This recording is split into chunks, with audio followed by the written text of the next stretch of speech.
I can remember being 7 years old and having goldfish that circled around in a bowl. I would watch the forest burn and listen to the wind blow. I remember the table, the drapes in the window, the dark brown everything, decoration, styling. Most of all, I can remember my mother smiling, worn out and faded. My hometown was scrappy more than anything. She wanted us to be happy, little to eat, back and forth to the hospital. She was right, it was better to be happy if possible, but the man was under attack and he was weak and continued to beat us several times a week.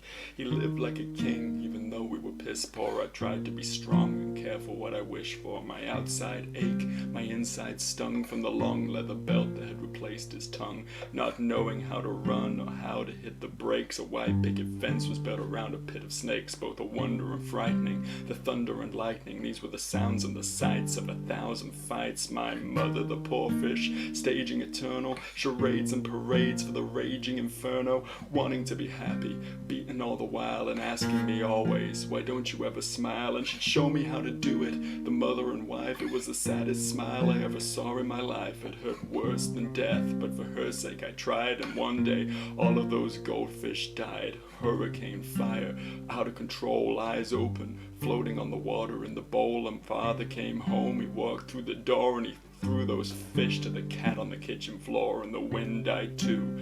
I was still a child, and the three of us watched as my mother smiled, and the wind died too. I was still a child, and the three of us watched as my mother smiled, and the wind died too. I was still a child, and the three of us watched as my mother smiled, and the wind died too.